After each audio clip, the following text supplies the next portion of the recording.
Is Curse a good item in Deadlock? Hey everyone, this is Connor here at Dead Unlocked, and today I want to try and answer that question with another item breakdown. This time we're going to look at Curse, a 6400 spirit item, and we're going to ask 5 questions about this item. Number 1, what does the item do? Number 2, what hero should you be buying this item on? Number 3, what game situations call for this item? Number 4, is this a situational item in builds, or can it be core, an item that you buy each time you build a character? Or, and then finally, is this a good item, like I was asking? So, like I said, we're starting off with what we're doing Curse today. This is a 6400 spirit item, meaning that when you buy this item, it's going to be 6400 souls, and it's going to give you a natural, pretty large benefit to your spirit. So that is something to consider when buying this item. But otherwise, let's take a look at what it does. So, it does have a stat that it gives you, and it's actually a pretty impressive stat. If you buy Curse, you actually get 20% weapon damage. So, something to consider immediately when you're considering using Curse is that it does have a 20% weapon damage passive, something that I think people forget about with this item because the active is such a big deal. So the active, which is again I think the hallmark of this item, is a 50-second cooldown active, which curses an enemy interrupting, silencing, disarming, and preventing item use. So this is just the ultimate shutdown item on a hero. It is, so obviously you get the silence status effect, you get the disarm status effect. It lasts for 3.25 seconds without any modifiers and has a 20-meter cast range. So let's look at quickly. I'm going to show on screen kind of how the item looks like it works. It's different than Capacitor. So Capacitor, you shoot a straight beam. This one actually allows you to lock on to a character and just hit it, and it will auto-aim and go to that hero. I'll show that off with Abrams in the training range. But the question now becomes, what heroes should you be buying Curse on? Let's take a look. All right, so this one is a little bit tricky to answer, and I don't have, I think, as formulaic of a response to this as I usually would have. But there are things to remember about Curse that you have to keep in mind, right? So it is a spirit item, so you're going to take up a spirit. You're committing souls to spirit by buying the item. So that is, if that's something that your hero just does not do at all, and you get no benefit from that, if you're on like a pure gun Viper build, let's say, Curse is an interesting choice. I mean, that's not one I don't know if I would go for, right? But let's say you're playing a character that benefits from some weapon, but also is using spirit items to some degree. For those kinds of heroes, Curse could be perfect because you get that 20% weapon damage. It's honestly worth looking at. However, I will say this. Every hero in this game uses a weapon. So even if you're playing a full spirit build character, and you're like, I don't know, Dead Unlocked guy said that, Curse gives weapon damage, so I feel like I need to have a weapon damage character to use it. I don't know if that's the case. This is one of the few items in this series where I'm going to say this, I think you could buy Curse on any hero in the game. Now, immediate caveat to that, you're going to get benefits if this is a hero that synergizes well with weapon damage and spirit damage. So if you're playing like a hybrid character, this could really, really make sense. So what are examples of some of those? I would think Warden would be a great candidate for this. So if you're playing a Warden hybrid build with his ult, you're kind of just running people down, using his gun, which can be very good as well, being pretty stocky, and also obviously doing a lot of damage with the ult and the flask. Warden could be a great Curse candidate, right? I even think someone, to a degree, like Lash or even Moan Krill could be a fun one to use this on, right? You curse someone, you do some damage to them, maybe to interrupt an ult, then you ult them. You could ult them, and if you don't kill them, you could curse them right afterwards to help finish off the kill, especially if you have allies around, right? So a lot of interesting interactions I think you can do with Curse across the board. All in all, though, the main calling card of this item is its active to me. So I don't know. I think what we really have to look at for Curse is what game situations call for this. So let's take a look at that. All right, so we're taking a look now at a game in which I bought Curse. And this is one where it felt like it really made a lot of sense, even though it was on a hero that I don't think falls into that traditional hybrid bucket like we were talking about. But let me talk about why I think this really made sense in the moment, and actually I think it helped us to win the game pretty decisively in the end. So I'm on Dynamo here. I'm playing a Stomp build. This is honestly has become just one of my favorite builds to play. And Curse, my big fat head's covering it up, but you can see Curse there. Curse really has no place in this build, right? Like the whole purpose of this build is to go AoE, big spirit damage, and you're trying to ramp up your one to be as strong and as wide as possible. You got reverb on their spirit burn. I was really cooking this game with damage with Dynamo. It felt great. However, there was an enemy player that was causing us so many problems throughout the game that I was worried if we didn't do something about it, we were going to lose the game. It felt like it was trending in that direction. So I made a call. I'm going to buy a curse. Maybe people buy decay, things like that. And it was because of this Moe and Krill, actually. So I don't know if you can tell, but I mean, the Moe and Krill is a monster here. 550 stacks, 5,500 health. He was phantom striking in with increased range from the trophy collector and just melting unsuspecting players. I would just be roaming around the map, doing my thing, or defending a walker. He would just kill someone. He could roam solo. Maybe he would go, with one other player. But it was so disruptive that I was like, we have to do something about this. No one else on the team was really all that threatening. That is the exact kind of game scenario where Curse really becomes relevant. Now, it's not the only one, though.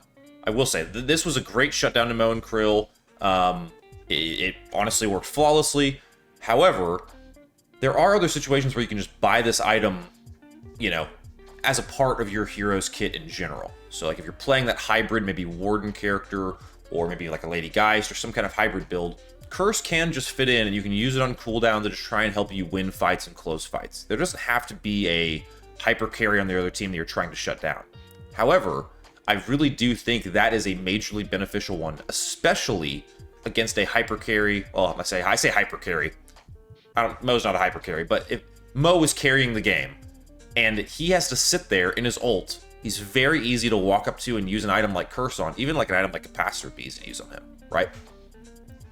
So he's a great target for Curse. If a Lash were doing the same thing, Lash lands, all of a sudden Lash has no cooldowns, that's a floppy Lash. Yamatos have been able to get out of hand, at least in my games recently.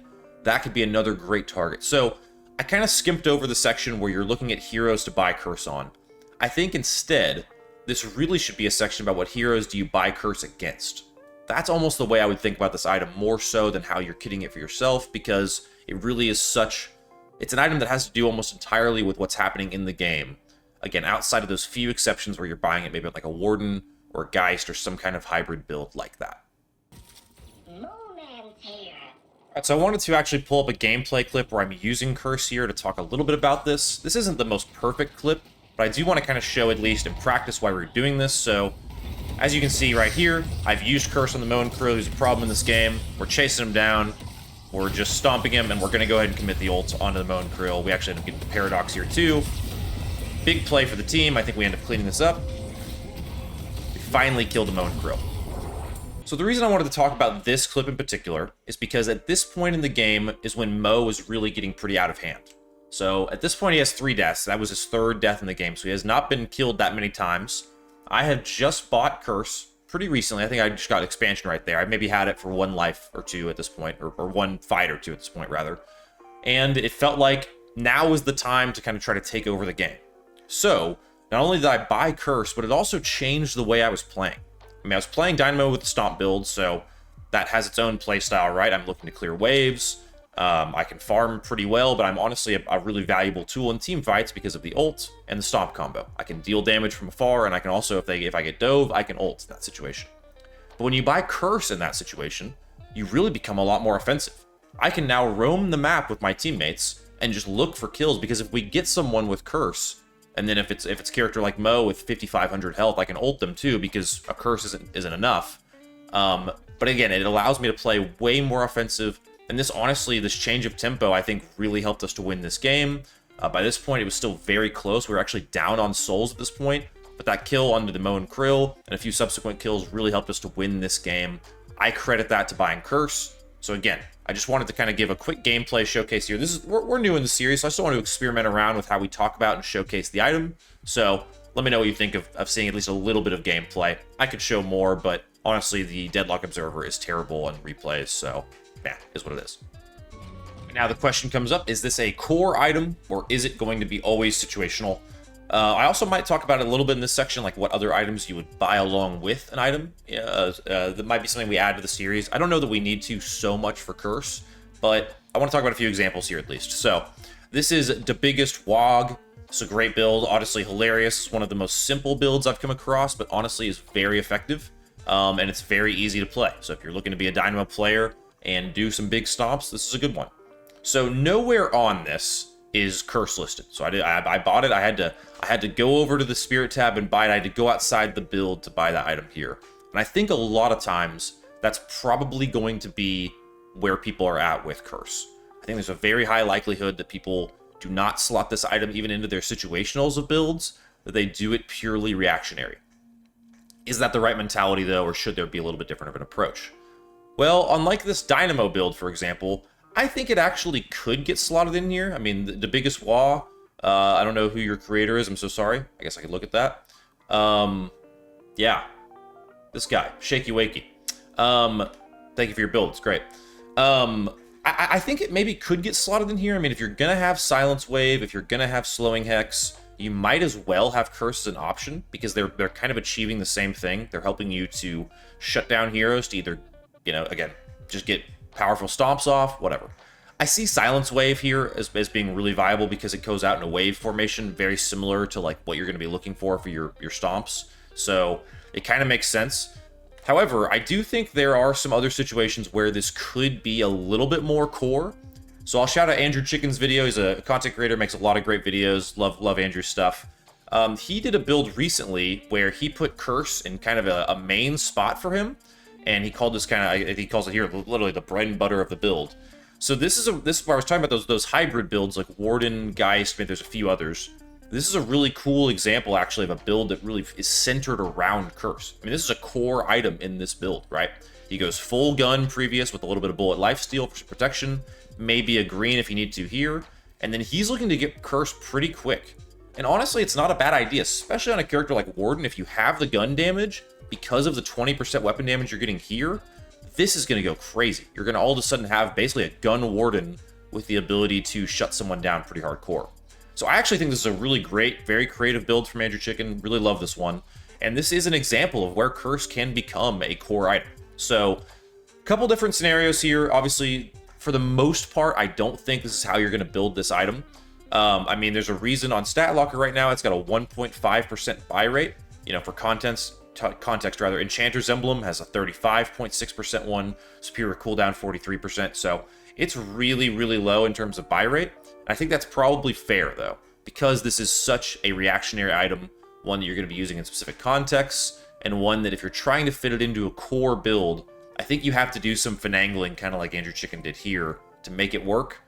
All that to be said, I think this build works pretty phenomenally well, so again, I would challenge people to try and find ways to incorporate Curse as a core item, because it really has so much shutdown potential and can be really, really strong. Now, finally, the question, is Curse a good item? I would honestly say yes. I think this is not only a good item, I think that at pro levels, you're going to see this item bought quite a bit, I would think. It just has so much shutdown potential. There's nothing else in the game that interrupts, silences, disarms, and prevents item use. It's a unicorn of an item, and it is, I would say, the best way, and maybe in some cases the only way, to deal with an unbelievable carry in some games, right? And this is important, and I wanted to talk about Curse early in the series because Deadlock is a tricky game right now, and I think it's going to be tricky for new players when they get into a game, you know, when this game goes in open beta, etc., future updates, whatever, and you run into a player on the other team that has 20k souls more than you. Let's say they're at 50k and you're at 30k, something's gone horribly wrong, and you just can't do anything about them. I think at that point, if you have any income available, Curse has to be a buy. If you can slay that player, if David can slay Goliath in that situation, right? I think you put yourself in a position to potentially win that game. Now again, there's lots of other contexts, and you're not buying this just against a hyper carry on the other team, but I do think it should be something in your head that maybe goes off like a silent ticker. If someone on the other team gets to a certain level, there should be a calm on the team. Hey, if someone has income, maybe go ahead and buy Curse, or I will do it. In my game with Dynamo that I showed you with Krill, I made the call. No one else had the ability to buy it, so I just basically sacrificed an item slot and 6,400 souls to do it, but that won us the game, and I still had a good game on Dynamo. So I wouldn't think of it as like a sacrificial buy or something that like, oh, I'll buy Curse, or like I think people think about knockdown like this sometimes, like, okay, I'll buy the knockdown for the 7. I wouldn't think of it like that way with Curse. I think this is a really game-changing item, one that can isolate someone, take them out immediately. If you can coordinate at least 1 or 2 other people to go along with you, you curse that person, If you have a crowd control like a Dynamo or a Krill ult or a Kelvin Dome, you can almost certainly guarantee a kill no matter how many souls you're behind in a game, which is, I think, pretty good. So, Curse, Dead Unlocked approved, good item. So that's going to do it for this one. Let me know what you want to see in the next video. I've had some great comments in this series, a lot of really positive encouragement from the community. I don't know when this one's going to come out, but we're right at 500 subs, halfway to 1,000, halfway to being able to make money on this channel. Oh, yes. So please like and subscribe. We're still new in the grand scheme of things. I think less than 30 videos total. Really enjoying the channel, really enjoying the little community we've built. Really loving making these videos. I hope they're beneficial. Let me know what items you want to see next. And until next time, from Dead Unlocked, from our house to yours, we'll see you next time here at Dead Unlocked.